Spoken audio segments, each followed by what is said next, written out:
I never craved their validation.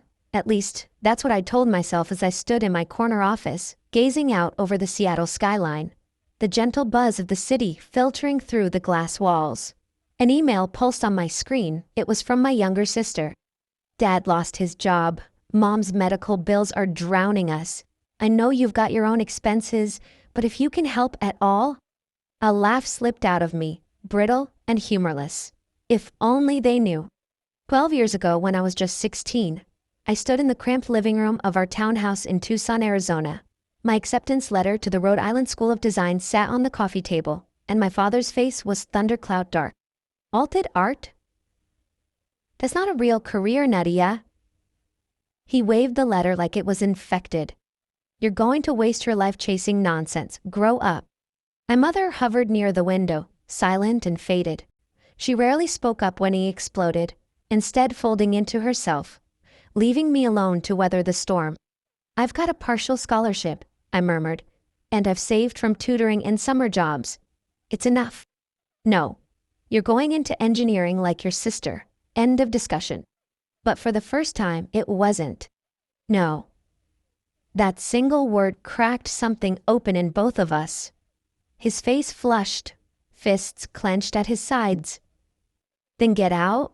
Think you're so independent? Prove it. Just don't come crawling back. That night, I crammed thrift store clothes into an old duffel bag. My sister Maria stood in the hallway, wide-eyed. You're serious?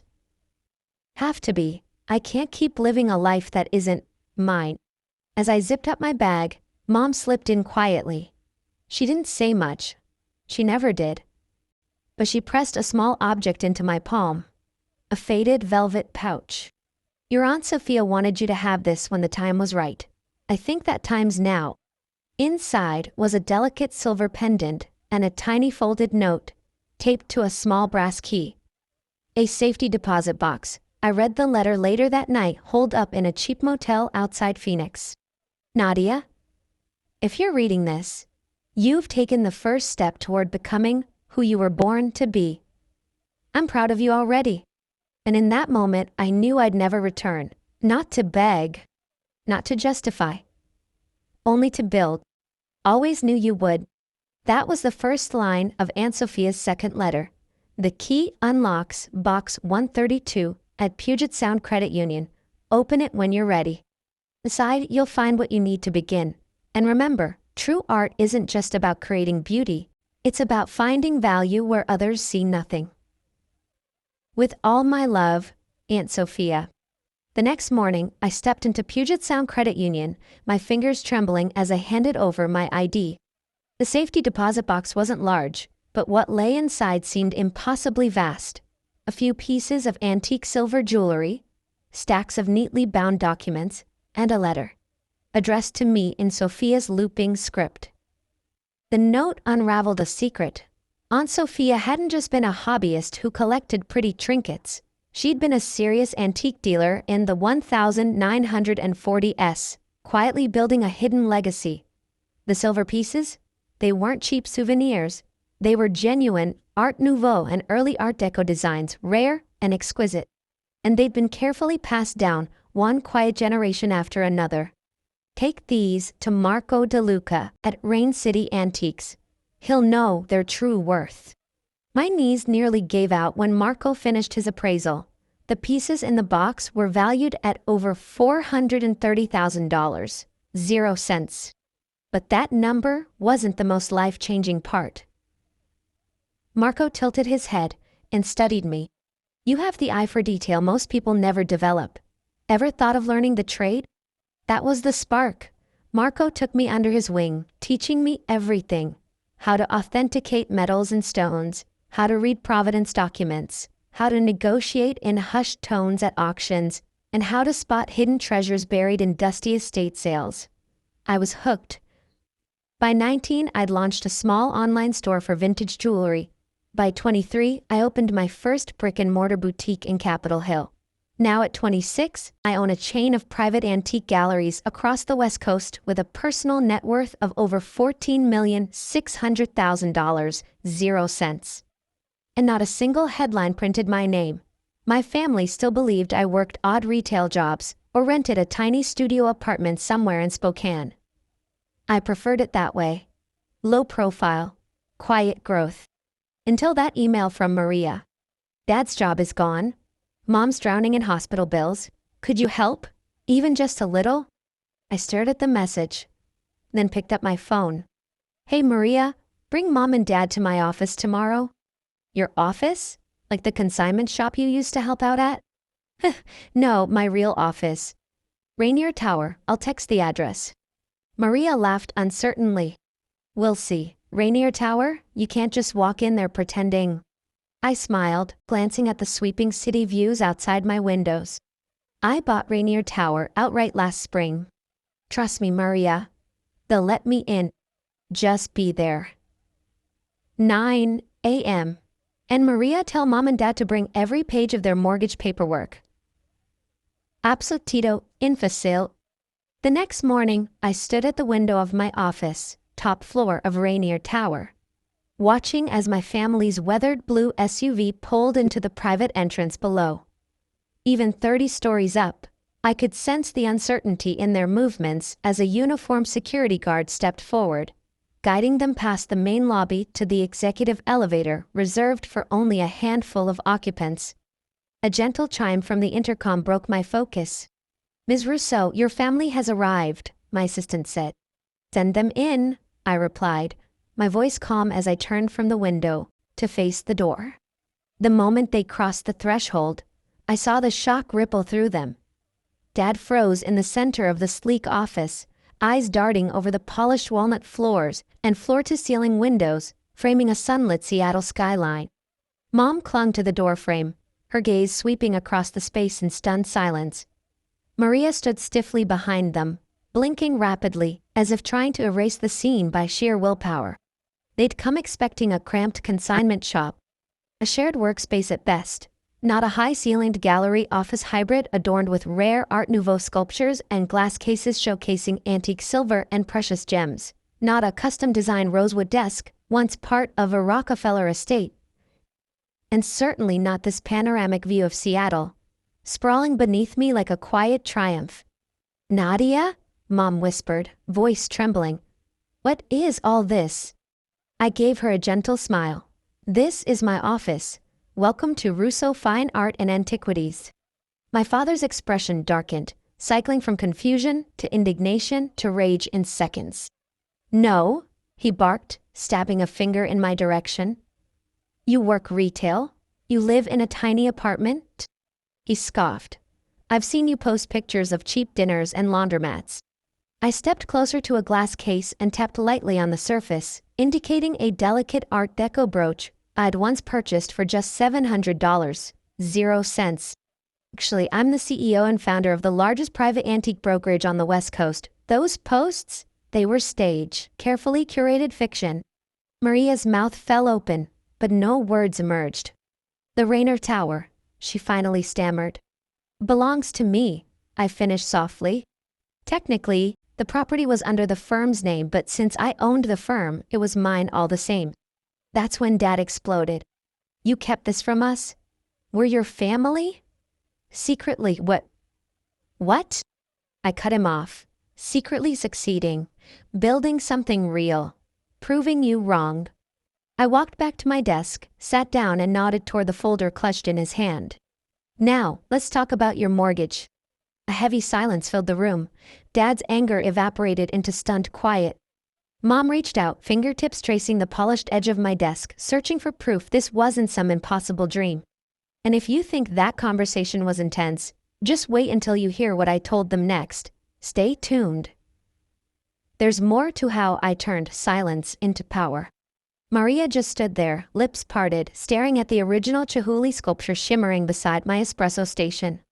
I opened my laptop, clicked into my business dashboard, and slowly pivoted the screen toward them. Since we're being truthful now, here's my current balance. $14,236,542, 0 cents. Mom let out a sharp gasp, her hand flying to her chest. Dad's fingers whitened around the arm of the sleek leather chair, Maria dropped the folder she'd been clutching like a lifeline, the same fancy leather portfolio she'd proudly shown off last Christmas after her big promotion. "This," I said calmly, sliding a thick file across the desk, "is why you're here. You're 3 months behind on your mortgage. Foreclosure proceedings have started." Maria blinked rapidly. "How? How do you know that?" I didn't flinch. "I own a controlling stake in Cascadia Trust, your mortgage lender. I know everything." I turned my gaze to Dad. "Your risky day trades, Mom's medical bills." Then to Maria. "And your condo flip in Capitol Hill, completely underwater." For a moment, the room was painfully silent, except for the quiet hum of the city outside. Finally, Dad's voice scraped its way out. "You knew we were drowning and said nothing? We're your family, Nadia." I rose slowly, placing both palms firmly on the cool surface of my rosewood desk. "Do you remember the night you told me to leave? Don't come crawling back when you fail." Those were your words. "We were trying to protect you," Dad protested, eyes narrowing in defensiveness. "No," I said, my voice calm but implacable. "You were trying to control me. That's not the same thing." Walked over to the vast window, the Seattle skyline blazing with sunlight, the Space Needle visible in the distance. A symbol of the empire I'd quietly built over the past decade. 10 years, I continued softly, no help, no faith, just me, my instincts, and the key Aunt Sophia gave me. Mom's eyes snapped up, confusion written across her face. "Sophia, what did she give you?" "Faith," I said, turning back toward them. "She believed in me when none of you did. She knew I'd build something real." I let my gaze sweep across their stunned faces. "Every holiday you mocked me. Still playing with antiques, Nadia? Come work as Maria's assistant, Nadia." Maria dropped her eyes to the floor. "But now," I continued, voice low and steady, "now that you've seen my bank balance, suddenly I'm worth your time again. Suddenly, I'm family." My father sat up straighter, slipping into his business tone. "We can talk about all this later. Right now we need to—" "Stop right there," I cut in, raising my hand, my voice cool as steel. "Before you say anything else, let me show you something." I pressed a discreet button on my desk. Behind me, the massive digital screen embedded in the wall flickered to life. One by one, file windows blossomed across the display. And what I revealed next changed everything, for them and for me. If you're as curious as they were, make sure to subscribe so you don't miss the next chapter of how secrets became my greatest power. Bank statements, property deeds, loan, defaults, investment records. "This," I said steadily, sweeping my hand toward the glowing screen, "is everything. Every loan, every debt, every bad decision. The total amount to wipe the slate clean and stabilize everything is exactly $2,400,000. 0 cents. Zero. My father's eyes flickered with something I hadn't seen in a decade. Hope. Maria's lips parted, caught between disbelief and relief. Mom reached out, brushing her fingers lightly over the back of my hand. I pulled away gently. "I've had that money set aside in a reserve account for years," I continued. "Every time the foreclosure letters came, every time things spiraled, I was watching, waiting." "Waiting for what?" Maria whispered. "To see if any of you would change. If you'd take responsibility. But you never did." I rose from my chair again, letting silence expand in the room until it pressed against the glass walls. "Instead, you borrowed more, mortgaged the house again, blamed bad luck." I crossed the room and sank back into my desk chair, sunlight glinting off the Chihuly sculpture behind me. "Here's what's going to happen," I said, my tone crisp. "I'll clear every debt, I'll save the house, and I'll set up a trust to keep all of you financially secure." Voices burst out in overlapping relief. I lifted my hand again, and the room fell silent. "But," I said firmly, "there are conditions." The air went still. "First," I said, meeting Dad's eyes, "you retire. No more stocks, no more crypto schemes, just rest. You've earned it, but you've cost us enough." His jaw clenched, eyes dropping. "Second," I turned to Maria, "you're dissolving the failing Capitol Hill condo project. Then you'll enroll in the music therapy program, you once dreamed of. Before real estate swallowed you. Maria's eyes widened, a single tear slipping free. She hadn't spoken of that dream in years. Third, I said softly to Mom. You're finally opening the bookstore near Green Lake. I'll fund it. Mom gasped, eyes shining. That dream had been shelved 3 decades ago to support Dad's ambitions. And finally, I said, looking at each of them, we're going to therapy, weekly, together. Because this isn't just about money anymore. Dad inhaled sharply, ready to protest, but Mom placed a gentle hand on his. We'll do it, she said softly. All of it. I nodded once and pressed the intercom button. Jasmine, bring in the contracts. These documents make everything official, I said, passing the thick folders across my desk. Take them home, read every line. They nodded, still rattled. Dad's hands trembled as he held the documents like they might disappear.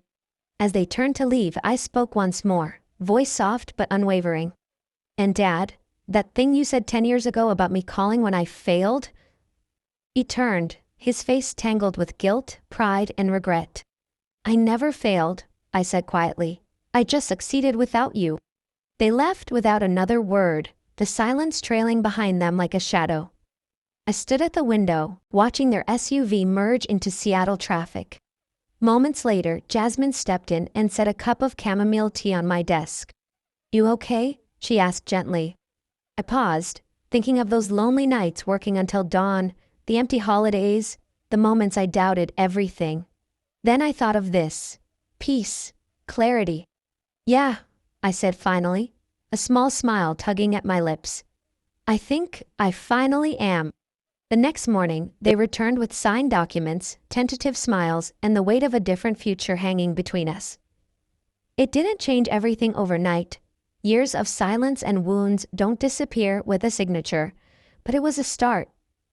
Dad, truly retired this time, apologized to me one quiet morning over coffee.